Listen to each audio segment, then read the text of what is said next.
రోజు ఆదివారం సార్. ఆదివారం మాకు తెలుసు సార్. అది కూడా తెలీదా సార్ మాకంటదా? ఏమండి, ఆ ఆదివారంలో ఒక రహస్యం ఉంది, అందుకే అడుగుతున్నాను. ఏమంట? ఈరోజు ఫాదర్స్ డే కదా. ఈరోజు జీసస్ కాలింగ్ మినిస్ట్రీ మహిమగల సంఘం తరపున మీ అందరికీ నా హృదయపూర్వక ధన్యవాదాలు తెలియజేస్తున్నాను. వందనాలు. బాగున్నారమ్మా? బాగున్నారా? మరి వాక్యము మీకు తెలుగు కావాలా, కన్నడ కావాలా? తెలుగు చెప్పాలి, మీకు కన్నడకు చెప్పాలి. తెలుగు మీ అందరికీ తెలుగు ఈరోజు. ఓకే, చూద్దాం. ఈరోజు చాలా ఆశతో ఉన్నారని నేను నమ్ముచున్నాను. బాగున్నారా? ఖుషిగా ఉన్నారా? చాలా బాగున్నారా? బాగుంటే ఏం చేయాలి మనము? అంతేనా?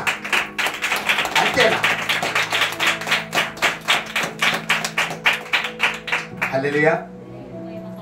దేవుడికి మహిమ కలుగును గాక. చాలా చక్కగా మీరు ఎప్పుడు సంతోషంగా ఉండాలి, ఎప్పుడు ఆనందంగా ఉండాలి. ఏదో దిగులు, ఏదో ఒకటి లోపల బాధ పెట్టుకోవద్దు.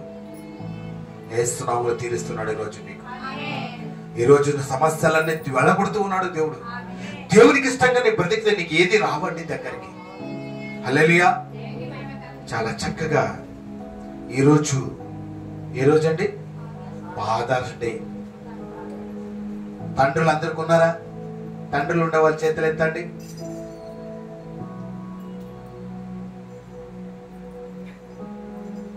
తండ్రి ఆడున్నాడమ్మా? ఆశ్రదం అయ్యమ్మా, మార్తమ్మ గారు తండ్రి ఉన్నాడమ్మా నీకు? మరొకసారి ఎత్తండి చూద్దాం. తండ్రులు ఉన్నవారు, డాడీ ఎస్. ఓకే, చాలా సంతోషం. మీకోసం, అందరి కోసం ఈరోజు దేవుడు, పరిశుద్ధాత్మ దేవుడు మాట్లాడబోతున్నాడు. ఆమేన్. దేవుడు ఈరోజు గ్రంథములో, ఈరోజు ఫాదర్స్ డే. ఈరోజు ఒక్కరోజు ఆ తండ్రిని సంతోష పెట్టే మాట లైఫ్ లో ఒకేసారి రోజు ఉంటుందమ్మా. తండ్రికి సంతోషం, పిల్లల సంతోషం ఇగలరా? ఇలేరు.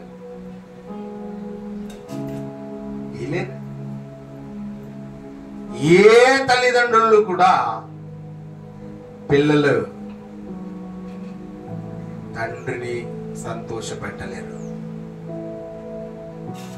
అందుకే ఫాదర్స్ డే రోజు ఒక్క రోజన్నా సంతోషంగా తండ్రి ఉండాలని ఒక ఆలోచనతోనే ఇది నియమించారు. ఆమేన్. ఒక్కరోజు దేవుడు, మరి మనం లేఖనాల్లోకి వెళ్దామా? ఎందుకంటే సమాధానం ఎవరు చెప్పాలండి? దేవుడే చెప్పాలి, బైబులే చెప్పాలి. కాబట్టి మనం లేఖనాలకి వెళ్దాం. చూద్దాం. ఈ రోజు దేవుడు ఏర్పాటు చేయబడిన దేవుని వాక్యాన్ని చదవగా మనం విందాం.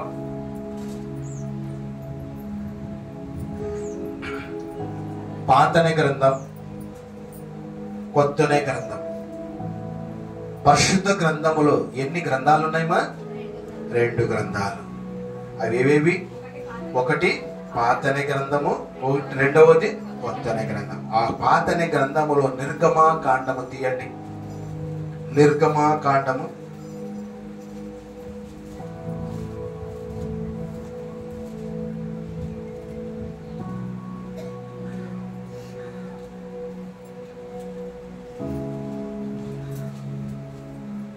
దేవుడు మీ పక్షమున, మీరు లోకము నుండి, పరలోకము నుండి ఈ లోకానికి నిన్ను తెచ్చాడు. ఇక్కడ ఎలా ఉండాలి, ఎలా బ్రతకాలి, ఎవరిని ప్రేమించాలి అనే మాటలు దేవుడు నీకు దేశం, ఏ దేశంలో నీవు పుట్టావు, ఏది నీకు స్వతంత్రం ఇచ్చి ఉన్నది, ఆ మాటలన్నీ కూడా మనకు లేఖనాల్లో మనం చూసుకుందాం. చూడండి, నిర్గమకాండము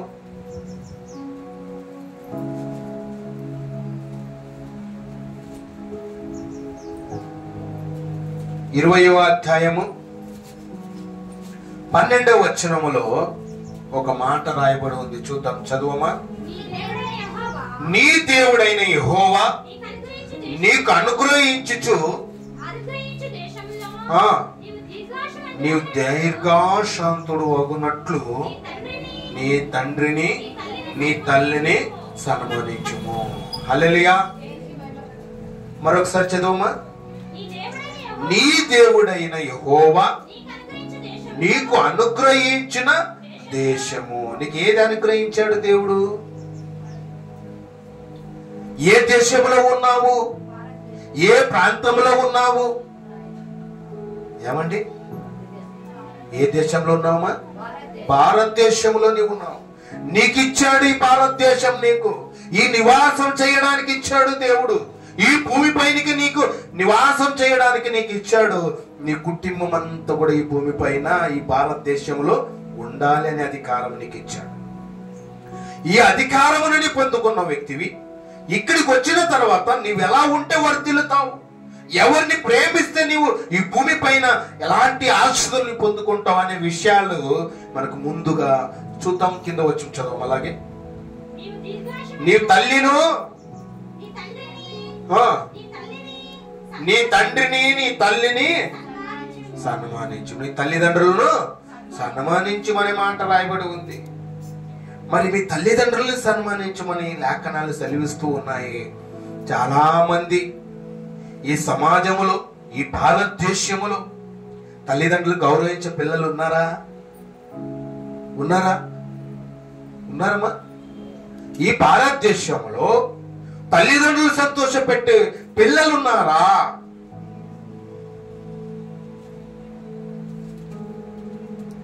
ఉన్నారండి? లేరు. ఎందుకు లేరు? ఎందుకు లేదు? చెడు స్నేహము మంచి నడవడిని చెడుపును. ఈ లోకమే భ్రష్టు పెట్టించింది. లోకం, ఈ లోక సమాజంలోనే దేవునికి మహిమకరంగా లేకున్నట్టుగా బ్రతుకుతూ ఉన్న ఈ మానవ సమాజంలో భ్రష్టు పెట్టించారు. అందుకే తల్లిదండ్రులు వేధించే బిడ్డలు ఉన్నారు.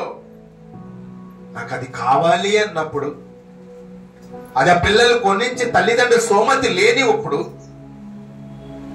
వాళ్ళు కంపేర్ చేసుకుంటూ ఉంటారు. నా ఫ్రెండ్స్ అది ఇచ్చిపించారు, వాళ్ళ డాడీ, వాళ్ళ మమ్మీ ఇది తెచ్చిచ్చింది, ఐఫోన్ కొనిచ్చింది, మరి నాకు ఫోన్ లేదే. వాళ్ళ స్థితిగతులు వేరు, నీ స్థితిగతులు వేరు. నీకు తెలీదు. తెలియకున్నట్టు నువ్వేం చేస్తున్నావు? కంపేర్ చేస్తున్నావు. వాళ్ళు ఐఫోన్ వచ్చింది, మా ఫ్రెండ్స్ కి వాళ్ళ డాడీ తీసి ఇచ్చాడు, మరి మా డాడీ ఇవ్వలేదు. నేను అడిగాను, అడిగిన వెంటనే తీసి ఇవ్వడానికి ఈ సోమత ఉందండి తల్లిదండ్రులకు? ఉందా? లేదు. అలా వేధించే తల్లిదండ్రులని వేధించే పిల్లలు లేదంటారా? లేదంటారమ్మా? చాలా మంది ఉన్నారండి. తండ్రి భుజాన మోసుకొని, బాధ్యతలన్నీ మోసుకొని, పరిస్థితులన్నీ మోసుకొని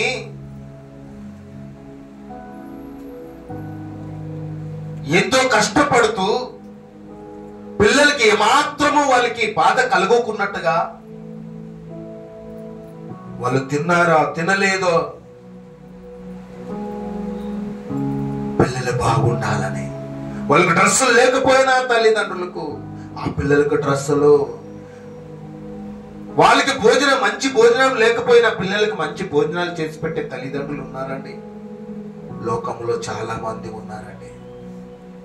నా పిల్లల భవిష్యత్తు బాగుండాలి, నా పిల్లలు బాగుండాలి.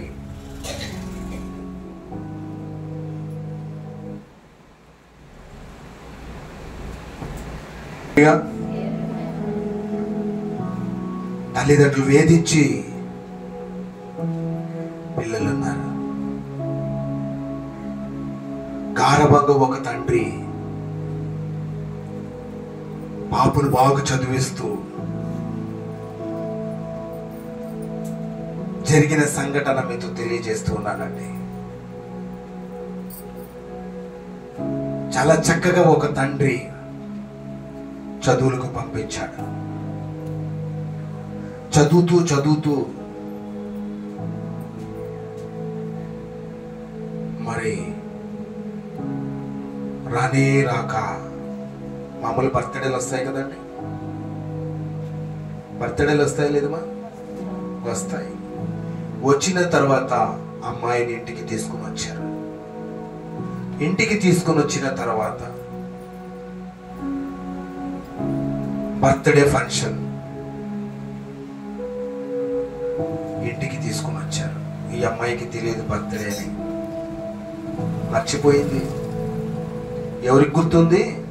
తల్లిదండ్రులకు గుర్తుంది. ఒక తమ్ముడు, ఒక అక్క, తల్లిదండ్రులు ఇద్దరు, అంటే ఇద్దరు పిల్లలు తల్లిదండ్రులకు. పెద్ద అమ్మాయి ఇంటికి తీసుకుని వచ్చారు. ఆ ఫోన్లో మాట్లాడుతూ రాత్రంతా కూడా ఫోన్లో మాట్లాడుతూ ఉంది అమ్మాయి. ఎవరితో మాట్లాడుతుంది?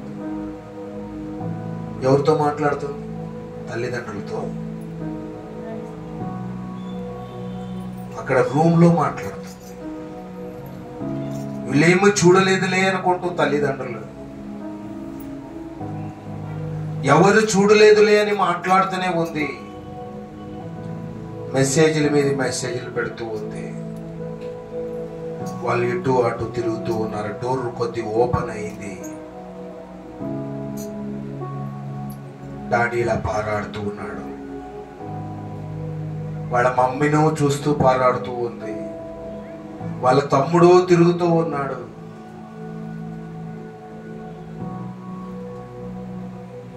ఏంటి వీళ్ళు పనుకోకున్నట్టు తిరుగుతూ ఉన్నారంటే పట్టించుకోలేదు అమ్మాయి,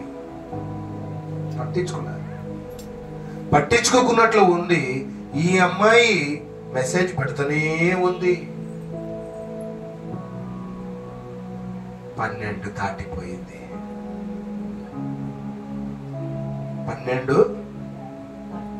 12 దాటేకి లేదు. వాళ్ళు వాచ్ కూడా పిల్లోడు చేతిలోనే పెట్టుకుని తిరుగుతూ ఉన్నాడంట. వాళ్ళు తమ్ముడు గడియారం కూడా చేతిలోనే పెట్టుకొని తిరుగుతున్నారు. టైం చూస్తూ ఉన్నారు. టైం దాటిపోతే టైం చూస్తూ తిరుగుతూ ఉన్నారు. ఆ అమ్మాయికి ఎందుకు తిరుగుతున్నారు అనేది కూడా ఆమెకి గుర్తులేదు. చాటింపు చేస్తూనే ఉంది రూమ్ లో. అసలు తల్లిదండ్రులు పట్టించుకోవడం లేదు. అసలు చేసిన తర్వాత 12 గంటలు అవుతూ ఉంది. రిపుకా తండ్రి మాట్లాడిస్తున్నాడు. ఏం పేరట? రిపుకా. మాట్లాడించినా కూడా మాటలే. తల్లి మాట్లాడిస్తుంది, మాట్లాడడం లేదు. తమ్ముడు మాట్లాడిస్తూ ఉన్నాడు, వాళ్ళ మీద గమనం లేదు. అప్పుడు ముగ్గురు లోపలికి వెళ్ళారు. వెళ్ళిన తర్వాత రమ్మా రిపుకాని బయటికి పిలిచి చూసిన తర్వాత, ఏం డాడీ టైం చూడనా? ఎందుకు టైం చూపిస్తుంది? బర్త్డే మా హ్యాపీ బర్త్డే. గిఫ్ట్ తెచ్చాడు తండ్రి. ఆ గిఫ్ట్ ఇస్తే అమ్మాయి ఏం చేసింది? చూసిందా? చూడలేదు. దాన్ని తీసుకుని ఏం చేసేసింది? కోపంతో. ఏ పనిలో ఉంది ఆమె? ఏ పనిలో ఉంది మా? చాటింపు చేసే పనిలో ఉంది. మెసేజ్లు పంపే విషయంలో ఉంది. ఆయన ఆపకపోయిన ఎక్కితే పంపిస్తున్నాడు, ఈమె పంపిస్తుంది, ఆయన పంపిస్తున్నాడు, చేస్తూ ఉంది. తల్లిదండ్రుల మీద గట్టి లేదు, వాళ్ళ మీద ఆలోచన లేదు. ఈ బిడ్డలు నా కుమార్తె బర్త్డే కదా అని చెప్పి టైం కూడా చేతిలోనే పెట్టుకొని రాత్రంతా నిద్ర లేకున్నట్టు తల్లిదండ్రుల ఆశ చూడండి. రిపుకాని పిలిచినా కూడా, ముగ్గురు వ్యక్తులు పిలిచినా కూడా రాలేక ఉంది. వీళ్ళే వెళ్ళిపోయి పిలిచి బర్త్డే, హ్యాపీ బర్త్డే మా అని చెప్పి ప్రజెంటేషన్ చేతిలో పెట్టిన ఆమె తోసివేసి గిఫ్ట్ తీసివేసి ఆ కేకు కూడా తెచ్చి ఉండి కేకు కూడా కటింగ్ చేసి, ఎవరైనా రాలేని వాళ్ళు రాగలేదు అనుకోండి, పిలిచిన వాళ్ళు వాళ్ళ మీద ఉంటుందా లేదండి? అలా అయిపోయింది ఆ పాప మనసు. ఇక్కడ ఎవరున్నారు? తల్లిదండ్రులు. ఎంత హ్యాపీగా ఉండవలసిన మనసు చూడండి తోసివేసింది. తోసివేసినప్పుడు ఇంకా కేక్ కటింగ్ చేశారు, వెళ్ళిపోయారు. అమ్మాయి ఒక వారానికి ఒక లెటర్ రాసి పెట్టి నేను వెళ్ళిపోతున్నానని, మమ్మీ ఐరన్ చేసుకుని వచ్చే బట్టలు తీసుకొని నేను వెళ్తున్నాను, అక్కడికి పోయేస్తాను అంటే, ఇక్కడి నుంచి కొద్దిగా ఇక్కడే, సర్లేమ్మా వెళ్ళు అని అలాగే వెళ్ళిపోయింది. వెళ్ళిపోయి వాళ్ళ డాడీ పరిగెత్తుకొని పోయి చూస్తూ ఉన్నా, టైం ఇంకా రాలేదే, రే వెళ్ళరా నీవు, వెళ్ళి చూసిరా, అక్కని పిలిచిరాపో అంటే అక్కడ అక్క లేదు. మమ్మీ ఇక్కడ రాలేదంట. వీళ్ళ డాడీ ఇంకా లోపలికి పోయి చూస్తే ఒక లెటర్ చదివినాడు. ఆ లెటర్ చదివితే డాడీ ఇలా అబ్బాయిని ప్రేమించాను నేను, నీవు ఇలా, నాకు ఇక్కడ సమాధానం లేదు, ఇంట్లో నాకు సమాధానం లేదు, అందుకే నేను ఒక అబ్బాయిని నేను ప్రేమించాను, ఆయనతో నాకు సమాధానం దొరుకుతుందని వెళ్తున్నానని లెటర్ రాసి వెళ్ళిపోయింది. మళ్ళా 3 నెలలు అయిన తర్వాత తిరిగి వచ్చింది. తిరిగి వచ్చినప్పుడు మమ్మీ అక్కడ ఆటో దిగేకి లేదు, తల్లి వచ్చింది, తమ్ముడు వచ్చాడు పిలిచేకి రా అని. అరే నేను చేసింది తప్పు, నన్ను నిందించాలా, కొట్టాలా, తిట్టాలా? అలాంటిది నన్ను ఎందుకు ఇలా ఆహ్వానిస్తూ ఉన్నారు, ఎందుకు నన్ను ఇలా పిలుస్తున్నారు అంటే, నేను లెటర్ పెట్టింది అంటే వీళ్ళిద్దరూ చదవలేదన్నమాట. వీళ్ళు చదివి ఉంటే నన్ను ఏం చేస్తుండ్రి, దేశిస్తూ ఉండ్రి. అందుకే వీళ్ళు చదవలేదు, కానీ మా డాడీ చదివాడు. మమ్మీ డాడీ ఎక్కడ, డాడీ ఎక్కడ? డాడీవా పనికి మాలిన గురించి ఎందుకు మాట్లాడతావులేమ్మా?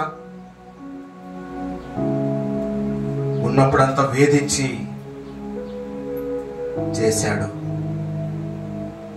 అన్ని ఇబ్బందులు చేసి ఇబ్బందులు పాలు చేశాడు మమ్మల్ని అందరినీ తిడుతూ ఉంది భార్య భర్త. మమ్మీ డాడీ ఎక్కడ, నేను చూడాలి. ఎక్కడ అంటే, పనికి మాలిన ఏమి చూస్తావులే తల్లి, రా నీ లోపల రా అన్నప్పుడు, ఎక్కడున్నాడు చెప్పు అంటే, అదిగో అక్కడ ఉన్నాడు చూడు పనికి మాలినాడు అనేదంట. ఎక్కడున్నాడు మా గోడ మీద ఉంది, గోడ మీద ఉంది, ఫోటో ఉంది. ఆ ఫోటోను చూపించింది. అక్కడే ఒక గిఫ్ట్ పెట్టాడు డాడీ. ఆ లెటర్ తీసుకుని వచ్చింది. ఆ లెటర్ తీసుకుని వచ్చి వాళ్ళ తండ్రి రాసిండే లెటర్ తీసుకుని వచ్చి వీళ్ళు చదివారు. ఏం రాశాడో తెలుసా తండ్రి? తల్లి రిబ్కా, నీ వెళ్ళిపోయావే, ఈ ఇంట్లో నేను భరించలేను అన్నావే, నాకు ఇక్కడ ప్రేమ లేదు అన్నావే,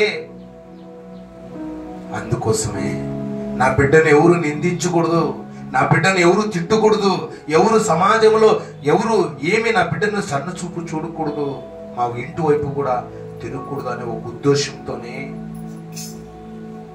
నేను పెడుతున్న నా బాధలో నేను నా బిడ్డను వేధిస్తున్నాను, లైంగికంగా నేను వేధిస్తూ ఉన్నాను, అందుకే ఇల్లు విడిచిపెట్టి పారిపోయిందని లెటర్ రాశాడంట తండ్రి. నన్ను ఎప్పుడు వేధించలేదే మా తండ్రి, ఎప్పుడు లైంగికంగా నన్ను అలా చూడలేదే మా తండ్రి అని ఆమె అడుగుతూ ఉంది. ఎందుకు రాశాడంట? ఎందుకు రాశాడు? సమాజంలో అలా ఎలాగో నేను పొయ్యవని పోతానే, నాతోనే అంతం కావాలి, నా బిడ్డలు బాగుండాలని. తండ్రి మనసు అలాంటిదండి. చూసావా ఎలాంటి ప్రేమ అంట? ఆయన మీద వేసుకున్నాడు. నా తండ్రి ఎప్పుడు నాకు అన్యాయం చేయలేదే, నా లైంగికంగా నన్ను చెరపలేదే, నన్ను ఏమి చేయలేదే నా తండ్రి అని చూసి పోయి ఏడ్చుకుంటూ ఏడ్చుకుంటూ కిందకి పడిపోయింది. పడినప్పుడు ఆ గిఫ్ట్ పారేసింది, ఆ మంచానికి కింద పోయింది. ఆ మంచం కింద ఉండే గిఫ్ట్ని అప్పుడు బయటికి తీసుకునిందంట. ఒకప్పుడు ఏమడిగింది తండ్రికి? నేను డాక్టర్ కావాలి డాడీ అని అడిగిందంట. ఆయన అంతా ఉన్నదంతా కూడా అమ్మేసి ఆమెకు అన్ని సమకూర్చి డబ్బులతో పెట్టి ఆమెకు ఒక గిఫ్ట్ గా ఆ ఉద్యోగాన్ని ఇవ్వడానికి దాంట్లో లెటర్ అన్ని కూడా పెట్టేశాడంట. అంటే జాయిన్ అయ్యడానికి దాంట్లో పెట్టి గిఫ్ట్ ఇచ్చాడు ఆయన. ఆ గిఫ్ట్ తీసి పారేసింది. అప్పుడు దాన్ని లాస్ట్కి తీసుకుని చూస్తే ఏం జరిగిందండి? ఆమెకు ఉద్యోగం వచ్చింది. ఉన్నవన్నీ ఖర్చు చేసి ఉన్నదంతా కష్టపడినంత కూడా అమ్మాయి కోసమే ఖర్చు పెట్టి మంచి ఉద్యోగం, కోరుకున్న ఉద్యోగాన్ని తీసుకుని వచ్చి దాంట్లో గిఫ్ట్ పెట్టి తన కూతురికి ఇచ్చినప్పుడు ఆమె ప్రవర్తన సరిగా లేకపోయినా, ఏదోలే ఎక్కువ ఒత్తిళ్లు ఉన్నాయేమో, ఎక్కడ జాబులు అవన్నీ కూడా చదువులు ఎక్కువైపోయినాయేమో, పెద్ద పెద్ద చదువులని తండ్రి ఆలోచించాడు. అందుకేనేమో విసుగొచ్చింది, అందుకేనేమో నాకు ఇచ్చిన గిఫ్ట్ తోసివేసింది, అందుకేనేమో సరిగా బర్త్డే సరిగా చేసుకోలేదు అని ఆలోచన తండ్రి చేశాడండి. ఆ లెటర్ ఎప్పుడైతే చూశాడు, ఎప్పుడైతే ఆ అమ్మాయి చదివిందో, వస్తాడండి తండ్రి, వస్తాడా? ఇల్లు విడిచిపెట్టి పోయినా నీకు నింద పడకూడదని ఆయన మీద వేసుకొని, అందుకే తండ్రిని తన భార్య తిడుతూ ఉంది, వాడు దుర్మార్గుడు, వాడి గురించి ఎందుకులే, మమ్మల్ని ఎంత వేధించాడు. అందుకని సత్యం ఎవరికి తెలుసు? ఎవరికి తెలుసు? కూతురికి తెలుసు, భార్యకి తెలియదు. అందుకే ఆయనకి తెలియదు కాబట్టే ఆ లెటర్ చదివినప్పుడు ఇలాంటి వాడా నా భర్త అని చెప్పి ఆమె కూడా అందుకే అలా తిట్టి ఉంది. నన్ను ఎప్పుడూ వేధించలేదే, నన్ను ఏమీ చేయలేదే, మా నాన్న అలాంటి చూపు నాతో చూడలేదే, అలాంటి వాడు మా డాడీ కాదు. అప్పుడు ఏడ్చినప్పుడు ప్రయోజనం ఉందండి? ఎలాంటి తండ్రి ప్రేమ చూడండి, తండ్రి ప్రేమ ఎలాంటిదో చూడండి. ఆయనకి లేకపోయినా ఆశ నెరవేర్చాలి నా బిడ్డదని చెప్పి, నీవు అడిగినప్పుడు వెంటనే తీర్చుకోకపోయినా మరొకసారైనా నేను నా బిడ్డకి ఇవ్వాలని ఎంత రాత్రంతా పగలంతా అతని ఆలోచన చేసి చేసి నా కూతురుకు నేను అడిగినప్పుడు ఇవ్వాలి కదా, నీ లేదు, నా పరిస్థితి బాగలేదని చెప్పి ఎంతో తాపత్రపడిన తండ్రి మనస్సును చూడండి. ఆయన మీద వేసుకొని పిల్లల మీద తప్పులు మోపుకున్న సమాజానికి మంచి పేరు తీసుకుని వచ్చి తన తండ్రి మీద వేసుకొని ఉరులు వేసుకొని చనిపోయాడండి. ఏం వేశాడు? ఉరి వేసుకున్నాడు రూమ్ లో పోయి. నా బిడ్డది తప్పు లేదు, నాదే తప్పు ఉంది కాబట్టి ఇదిగో నేను చనిపోతున్నా, నా వేదంతో నేను బాధ పెట్టాను కాబట్టి నా బిడ్డ బయటికి వెళ్ళిపోయింది అని చెప్పి లెటర్ రాసి చనిపోయినాడు. ఎలాంటి ప్రేమ, దేవుని ప్రేమ. అలాంటి తల్లిదండ్రులు సంతోష పెడుతూ ఉన్నారా?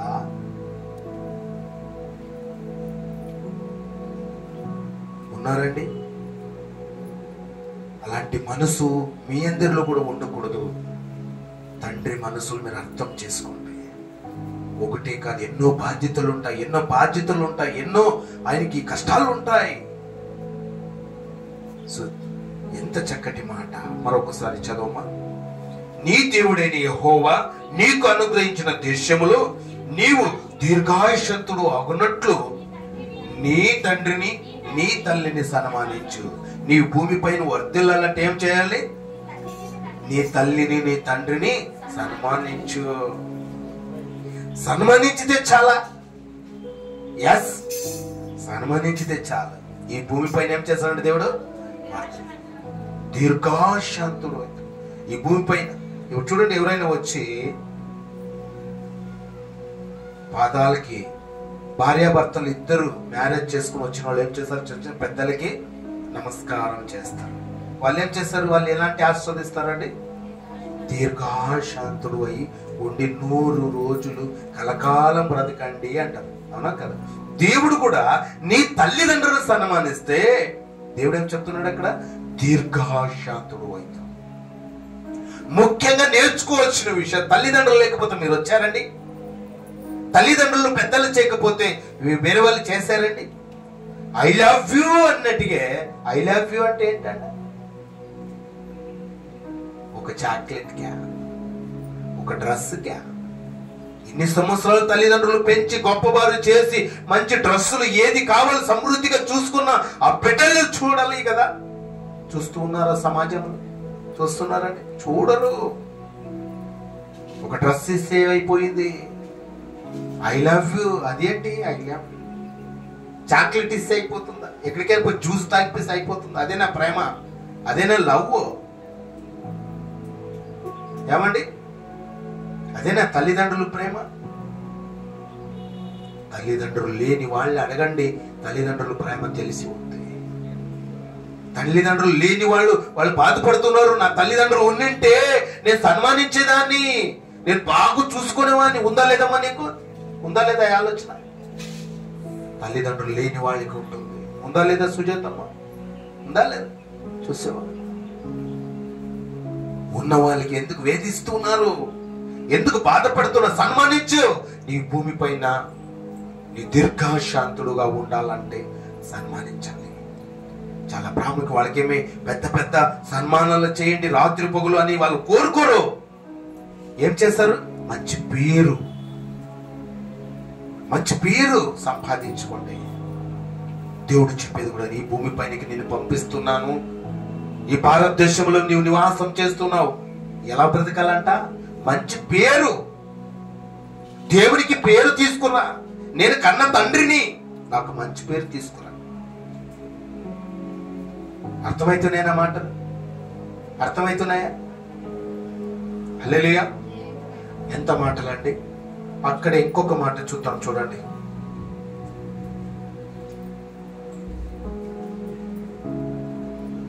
యోహాను సువార్తకి రండి, 19వ అధ్యాయం 25వ వచనం. కొత్త గ్రంథం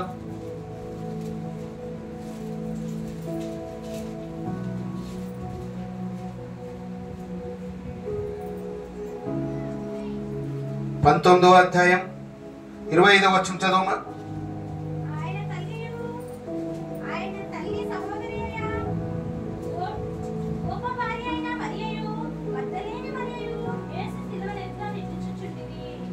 హల్లెలూయా. చాలా చక్కగా ఎవరైనా ఈ భూలోకంలో తల్లిదండ్రులు సన్మానించి వర్ధిల్లారా? ఒక డౌట్ వస్తుందా లేదా మీకు అందరికి? ఎవరైనా ఉన్నారా సార్? అలాంటి వారు ఉన్నారా? వస్తుందా లేదా మరి మీకు డౌట్? వస్తుందా లేదా? ఎవరైనా ఉన్నారా? మాకు తెలియజేయండి. అలాంటి వారు ఎదిగిన వ్యక్తులు ఎవరైనా ఉన్నారా? మాకు తెలియజేయండి అని మీరు అడుగుతున్నారని నేను ఆశపడుతున్నాను. చెప్పాలా? అక్కడే చూద్దాం, చూడండి. మరొకసారి చదువుమా. ఆయన తల్లి సహోదరి అయి కోప భార్య అయిన మరియా, మగ్దలేని మరియా, యేసు సిలువ ఎద్ద నిలిచి ఉండిరి. అక్కడ చూసారా? అక్కడ చూసినప్పుడు 27వ వచనంలో యేసుక్రీస్తు ప్రభు 2024 సంవత్సరములు ఈ భూమి పైన నివాసం చేసేటప్పుడు ఆయన కూడా ఒక బాధ్యత కలిగిన వ్యక్తిగా ఉన్నాడు ఈ లోకంలో. ఆయన కూడా తల్లి గర్భము నుండి బయటికి వచ్చిన వ్యక్తి ఎవరు? యేసుక్రీస్తు ప్రభు. మరి ఆయన ఎలాంటి చరిత్రలో ఉన్నాడు, ఆయన ఎలాంటి స్థితిలో ఉన్నాడు, ఎలాగ బ్రతికాడు, తల్లిదండ్రులు ఎలా చూసుకున్నాడు ముందు వాక్యంలో చూద్దామా? చదువు 27వ వచనం. తర్వాత శిష్యులు చూసి ఇదిగో నీ తల్లి అని చెప్పాను. ఆ గడియ నుండి ఆ శిష్యుడు ఆమెను తన వెంట చేర్చుకొనేను. హల్లెలూయా. సిలువలో యేసుక్రీస్తు ప్రభు ఉన్నప్పటికీ మరియా అయిన యేసుక్రీస్తు ప్రభు తల్లి అయిన మరియా అప్పగిస్తూ ఉన్నాడు శిష్యునికి బాధ్యత. తల్లిని తండ్రిని సన్మానించమని దేవుడు కన్న తండ్రి ఆజ్ఞ ఉన్నది కాబట్టి ఆజ్ఞలో ఆ మాటను నెరవేర్చాలి కాబట్టి తన శిష్యుడైన యోహానుకు తన తల్లిను అప్పగిస్తూ ఉన్నాడు. ఇదిగో నీ కుమారుడు, ఇదిగో నీ తల్లి అని చెప్పాను. ఎవరు చెప్పారు అక్కడ? యేసుక్రీస్తు ప్రభు. చూడండి, సిలువలో ఉండి అప్పగించడం ఏంటి? ఏమంటున్నారు ఆ మాటకి? బాధ్యత. తల్లిదండ్రులు సన్మానించాలి కాబట్టి ఒక గౌరవంగా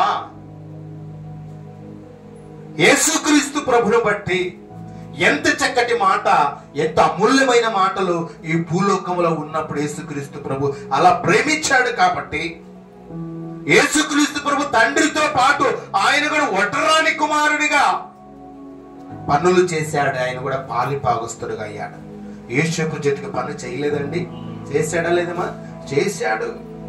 పాలు పంచుకున్నాడు. వాళ్ళ కష్టాల్లో, వాళ్ళ బాధల్లో తోడు ఉన్నాడు. అలాంటి వ్యక్తి గురించి మీరు ఈరోజు మాటలు వింటూ ఉన్నారు.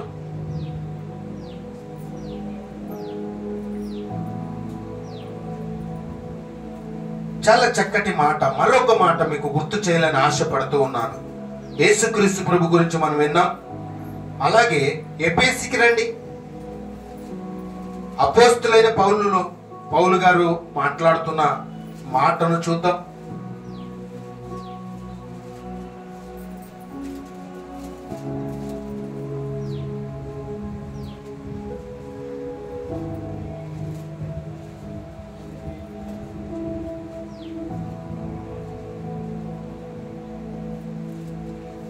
పేజీ నెంబర్ 176, కొత్తన గ్రంథం. అపోస్తలులైన పౌలు గారు రాస్తున్న, ఎఫెసీ సంఘానికి రాస్తున్న పత్రికను మనం చూసుకున్నట్టయితే చూద్దాం. చూడండి, 6వ అధ్యాయం 1వ వచనం. పిల్లలారా, ప్రభునందు మీ తల్లిదండ్రులకు విధేయులై ఉండుడి, ఇదే ధర్మం. చప్పట్లు కొడదాం దేవునికి మహిమకరంగా. ఏది ధర్మం? తల్లిదండ్రులు సన్మానించడం ధర్మం, చట్టం, దేవుని చట్టం. ఈ భూమి పైన నీవు దీర్ఘాయుష్మంతుడు ఉండాలంటే ఏం చేయాలి? నీ తల్లిదండ్రులు సన్మానించి. యేసుక్రీస్తు ప్రభు ఎలా అయితే బాధ్యత కలిగిన వ్యక్తిగా ఉండి ఆమె తల్లిని అప్పగించినట్టుగా మనం చూస్తూ ఉన్నాం. ఇక్కడికి వచ్చేసరికి అపోస్తలులైన పౌలు గారు చాలా చక్కటి మాటలు మాట్లాడుతున్నాడు. ఏమంట? ప్రభునందు అంట మీ తల్లిదండ్రులను విధేయులు, విధేయులు, విధేయులు. తల్లిదండ్రుల పక్షం ఎలా ఉండాలి? విధేయులై ఉండాలి, క్రమం కలిగి ఉండాలి. నీ మాట్లాడేటప్పుడు తల్లిదండ్రులతో జాగ్రత్తగా మాట్లాడాలి, పద్ధతి కలిగిన వ్యక్తిగా ఉండాలి. నీ కులము నిన్ను కూడు పెట్టదు, మతము లేదు. మతమంటే మాయరా, కులం అంటే కుళ్ళు. ఇవేవి నిన్ను రక్షించు. రక్షించాలంటే తల్లిదండ్రులు సన్మానించు. అర్థమైతేనేమా? అర్థమైతేనేనా మాటలు? ఒకసారి క్లాప్స్ కొడదాము.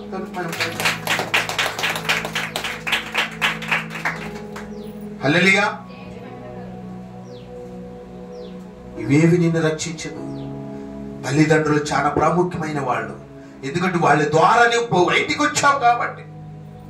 వాళ్ళు పెంచి గొప్పవారు చేశారు కాబట్టి విధేయులై ఉండాలి. ప్రేమ కలిగి జీవించాలి. వినయం నేర్చుకోవాలి. పద్ధతి, దేవుడు చెప్పిన మాటలు. సన్మానించితే నీ భూమిపైన వర్ధిల్లుతావా? నీ అహంకార పొగురు ఉంటే వర్ధిల్లుతావా? సన్మానించాలి, విధేయి చూపాలి, ప్రేమ చూపాలి. నీ స్థానాన్ని మాట్లాడడానికి వీలు లేదు. క్రైస్తవుడు నువ్వు. తెలియని వాళ్ళకి తెలియచేసే బాధ్యత నీకు అప్పగించాడు దేవుడు. హల్లెలూయా.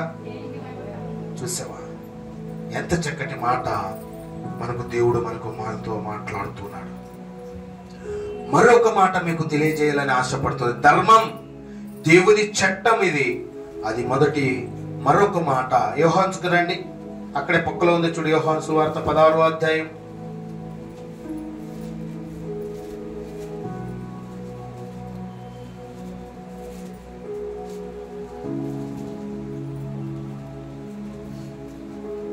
పదారవ అధ్యాయం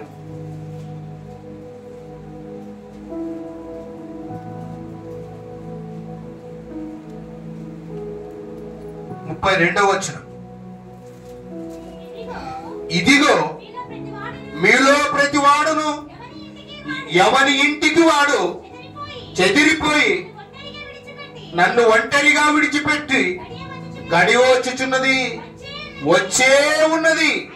అయితే తండ్రి నాతో ఉన్నాడని గనుక నేను ఒంటరిగా లేను. హల్లెలూయా. ఎవరు తోడున్నారు నీకు? ఎవరు తోడున్నారు?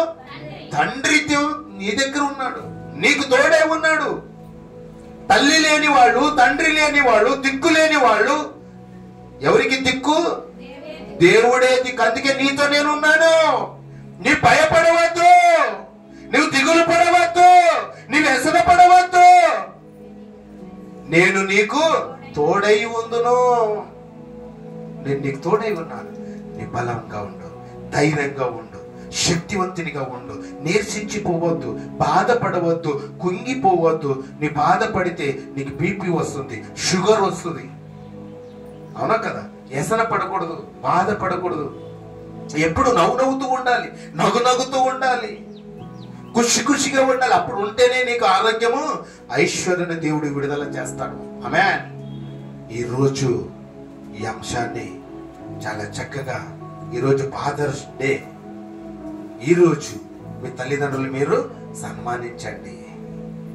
చూడండి, ఎక్కడైనా తల్లిదండ్రులు ఏదైనా ఆశపడుతున్నారా? పిల్లల పక్షమున ఆశపడతారండి? ఆశపడతారా? ఆశపడరు.